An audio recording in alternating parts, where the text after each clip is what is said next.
सुबह होते ही मोहन अपने कंधे पर फावड़ा लेकर खेत में काम करने चल देता है। मोहन अपने सूखी हुई खेतों में धीरे धीरे फावड़ा चलाने लगते हैं। मोहन कुछ देर में बहुत थकने के बाद लंबी सांस लेता है। हे भगवान, इस साल भी सूखा पड़ गया। जमीन इतनी कड़क है कि फावड़ा भी टूट जाएगा। इस बार भी फसल नहीं हुआ तो हम क्या खाएंगे और सीता को क्या जवाब देंगे? तभी वहाँ धनीलाल सेठ आ जाता है। अरे मोहन, इस सूखी हुई जमीन में क्या कर रहे हो? इस बार भी बारिश नहीं होने वाले हैं।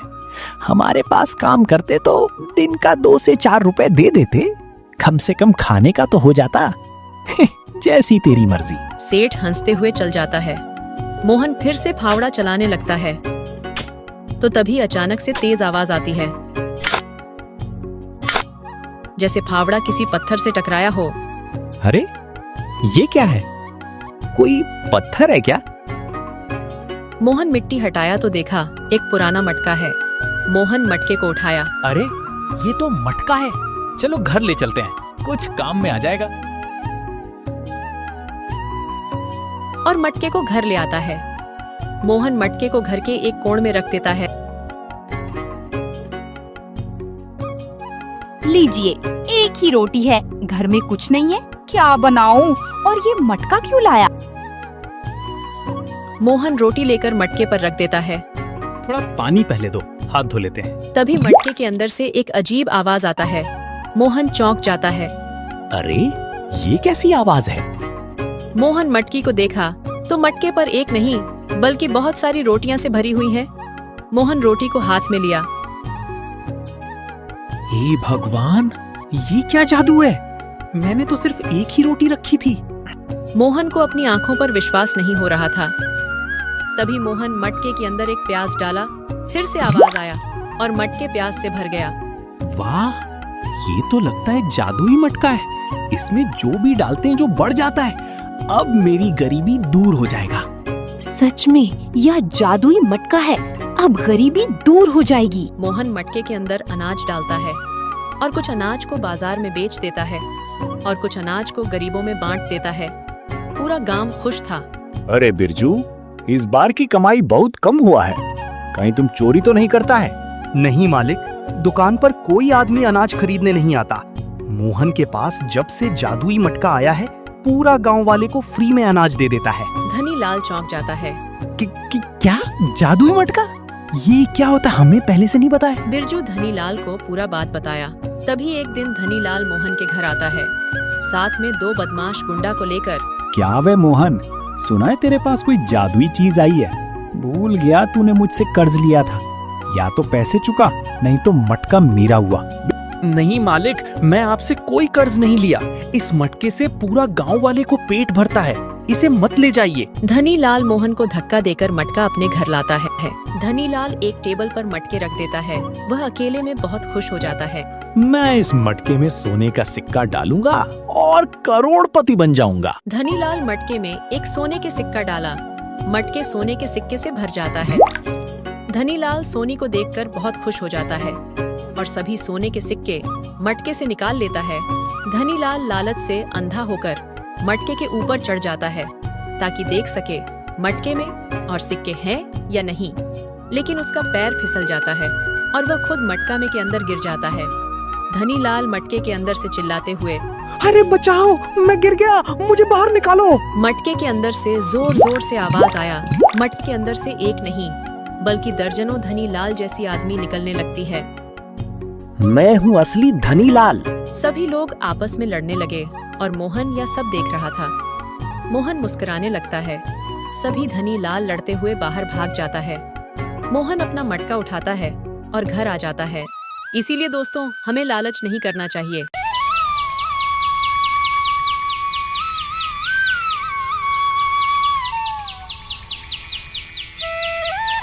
सर्दियों का मौसम शाम ढलने लगी। घने बादलों ने पूरी आसमान को ढक लिया था। गांव के चौराहे के पास गोपाल अपनी पुरानी ठेला लेकर छोटी सी चाय की दुकान लगाने पहुंचा। गोपाल बहुत गरीब था। गोपाल के पास एक पुरानी स्टोर, कुछ कप और एक छोटी सी केतली थी। उसी छोटी सी दुकान से अपना घर चलाता। उस दिन सुबह से एक भी ग्राहक नहीं आया। गोपाल बहुत परेशान था। हे भगवान, आज इतना जरूर कर देना कि आज घर का चूल्हा जल सके। अचानक इतनी जोर से बारिश शुरू हो गई। लोग भागकर अपने अपने घरों की ओर चले गए। गोपाल अपनी दुकान पर प्लास्टिक रखकर खड़ा हो गया। तभी उसी समय गांव की धनी दुकानदार धनराज वहां पहुंच गया। वह हंसते हुए बोला, अरे गोपाल, इस बारिश में कौन तेरी चाय पीने आएगा? घर जा भाई। धनराज भाई, गरीब आदमी के पास उम्मीद के अलावा कुछ नहीं होता। रात के लगभग 8 बज गया था। बारिश भी छूट गया था। हे भगवान, आज एक भी रुपया का बिक्री नहीं हुआ। आज घर का चूल्हा कैसे जलेगा? आज खाली हाथ घर जाना पड़ेगा। तभी एक बस आकर रुकता है और उससे कुछ यात्री निकलता है और गोपाल के पास आता है। भाई, गरम चाय मिलेगा? ठंड से हाथ कप रहा है। गोपाल के चेहरे पर मुस्कान आ गया। अभी बना देता हूँ दादाजी। उसने जल्दी जल्दी अदरक और इलायची डालकर चाय बनाया और सभी यात्री को दिया। चाय की खुशबू फैल गया। वाह भाई, इसी स्वादिष्ट चाय तो बड़े शहरों में भी नहीं मिलता है। एक एक कप और देना, ठंड में मजा ही आ गया। सब ने पेट भर के चाय पिया। जाते समय एक यात्री ने गोपाल के हाथ में 2000 रुपए दे दिया। गोपाल घबराकर बोला, साहब, इतनी पैसा मेरे पास छुट्टा नहीं है। वह आदमी मुस्कुराते हुए, रख लो भाई, तुमने इतनी रात को हम सबको चाय पिलाया। तुम्हारी ईमानदारी और इंसानियत का इनाम है। गोपाल खुश हो गया, लेकिन दूर खड़ा धनराज यह सब देख रहा था। उसके मन में जलन पैदा हो गया। गोपाल खुशी से घर आया। गोपाल अपनी पत्नी से, अरे राधा, आज का दिन बहुत अच्छा गया। ठंडी में गरम पकौड़ा बनाते हैं आज। देखो कितना मजेदार हम पकौड़ा बनाते हैं। गोपाल पकोड़े बनाने लगता है। पूरा स्वादिष्ट से भर उठता है। कितना अच्छा पकौड़ा बनाते हैं। क्यों नहीं चाय के साथ साथ पकौड़ा भी बनाते? ऐसे भी चाय शाम में ही बिकता है। दिन भर सब पकौड़ा बेचते और रात को चाय। अरे क्या बात बताया, ये भी करके देखते हैं। कल चाय के साथ साथ पकौड़ा भी बनाते हैं। अगले दिन गोपाल चाय के साथ पकौड़ा का भी दुकान लगाया। लेकिन धनराज पूरा गांव में झूठ का अफवाह फैला दिया कि गोपाल चाय गंदी पानी से बनाता है। गोपाल के पास एक गांव के आदमी आया। क्या रे गोपाल, रात को जो यात्री का चाय पिलाया, वे यात्री बीमार पड़ गया है। गंदी पानी से चाय बनाता है, कौन तेरा चाय पिएगा? गोपाल बहुत घबरा गया। हे भगवान, ये क्या सब बोल रहा है? हम तो ठीक पानी से चाय बनाया था। सभी लोग गोपाल की दुकान से दूर होने लगे। गोपाल दुखी था, लेकिन हिम्मत नहीं हारी। 3 दिन बाद वही यात्री फिर से आया। वहाँ पर गांव का मुखिया भी था। कैसे हो आप? हमारी चाय उस दिन पीने के बाद बीमार पड़ गए थे। नहीं तो भाई, कौन कहा? मैं तो और स्वस्थ हो गया, तभी तो दोबारा आए। हमें जल्दी चाय दो और पकौड़ा भी। अरे गोपाल, धनराज तुम्हारे बारे में गलत अफवाह फैलाया, तभी हम भी तुम्हारे पास चाय नहीं पी रहे थे। तुम्हारे चाय के बिना मन भारी भारी लग रहा है। जल्दी हमें भी चाय और पकौड़ी दो। ठीक है मुखिया जी, अभी दोनों को चाय और पकौड़ा देते हैं। ये बात गांव की सभी लोग को पता चला। धनराज को पूरा गांव में बेइज्जती हो गया और फिर से गांव के सभी लोग गोपाल के दुकान पर चाय और पकौड़ा खाने लगे। ये छोटा ठेला पर कब तक चाय और पकौड़ा बेचेंगे? एक ढाबा खोलते हैं। हाँ, एक बड़ा ढाबा खोलते हैं और पकौड़ी के साथ साथ समोसा, चाय और सब चीज का ढाबा बहुत चलेगा। और आप अकेला कितना करेंगे? हम भी घर में खाली बैठे रहते हैं। आपके साथ हम भी ढाबा में काम करेंगे। गोपाल एक ढाबा खोल दिया और गोपाल के साथ राधा भी ढाबा में काम करने लगा। धीरे धीरे ढाबा प्रसिद्ध हो गया। दूसरे गांव के भी लोग आने लगा और ढाबा बहुत चलने लगा। गोपाल धीरे धीरे अमीर होने लगा। दोस्तों, हमें मेहनत करना चाहिए, किस्मत एक दिन बदल जाता है।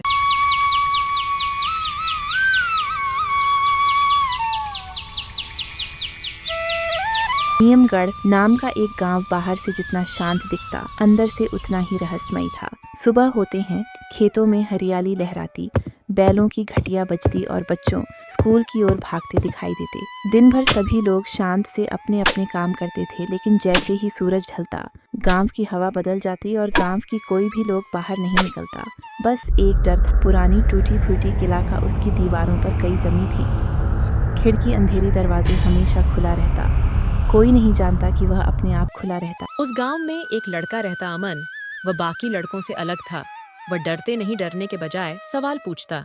एक दिन अमन अपने दादाजी से पूछा, दादाजी, अपने गांव के पूरब दिशा के किला में कोई आदमी क्यों नहीं जाता है?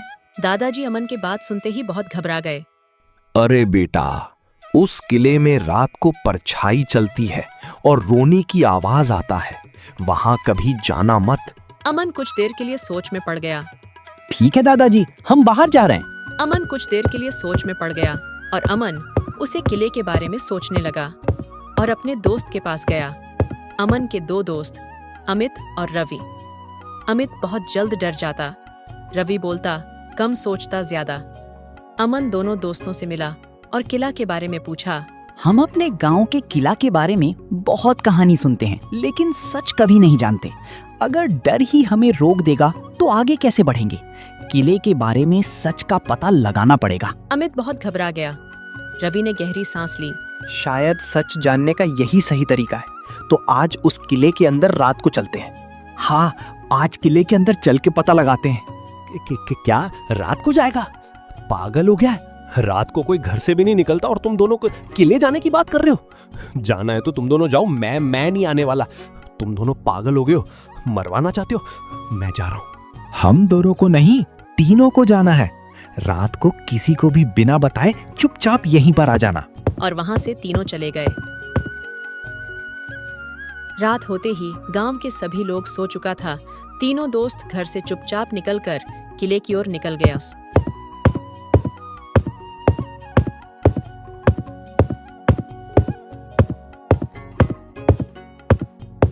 किले के अंदर जाते ही पूरा किले में रोशनी जाग उठा, जैसे मानो कि कोई इंतजार कर रहा हो। तभी किले में गूंजी एक गहरी आवाज। डर के पीछे छोड़ो, तभी सच मिलेगा। तीनों इधर उधर देखने लगा तो किले के अंदर एक साधु दिखाई दिया। उसके कपड़े पुराने लेकिन आंखों में अजीब चमक था। तीनों दोस्त साधु के पास गया। आप कौन हो और यहाँ क्या कर रहे हैं? मैं इस किले का रक्षक हूँ। तुम तीनों क्या इसके बारे में सच जानना चाहते हो? हाँ, हम तीनों तो सच ही जानने आए हैं। क्या इस किले में सचमुच परछाई रहता है? नहीं, यहाँ कोई परछाई नहीं रहता। 100 साल पहले ये गांव लालच से भर गया था। लोग खजाना चाहते थे, लेकिन खजाना सोने का नहीं था, वो ज्ञान का था। उसने कहा कि उसने उसे ज्ञान को बचाया, लेकिन बदले में वो खुद इस किले में कैद हो गया। इस किले की वही आजादी देगा जो लालच नहीं, भलाई छूनेगा। साधु अमन को एक मोटी धूल भारी किताब दी। उसमें पूरा गांव का इतिहास लिखा था, पानी बचाने का तरीका, खेती के नए उपाय, एक दूसरे को मदद की महत्व। अमन ने किताब को पढ़ा और बोला, अगर ये ज्ञान सबको काम आ सकता है तो इसे छुपाना गलत है। जैसे ही अमन यह कहा, पूरा किले हिलने लगा और कुछ देर में किले में रोशनी भर गया। साधु मुस्कुराया और धीरे धीरे हवा में विलीन हो गया। इसकी आखिरी आवाज आया, तुमने सही रास्ता चुना। नई सुबह, नई नीमगढ़। सुबह गांव वाला देखा किला गायब है। उसकी जगह एक सुंदर पुस्तकालय और ज्ञान केंद्र खड़ा था। अमन सबको सच्चाई बताई। धीरे धीरे निमगढ़ गांव बदलने लगा। अमन हंसते हुए बोला, डर हमें रोकता है, लेकिन सही फैसला हमें आगे ले जाता है। असली खजाना हमेशा सोच और नियत में छुपा होता है।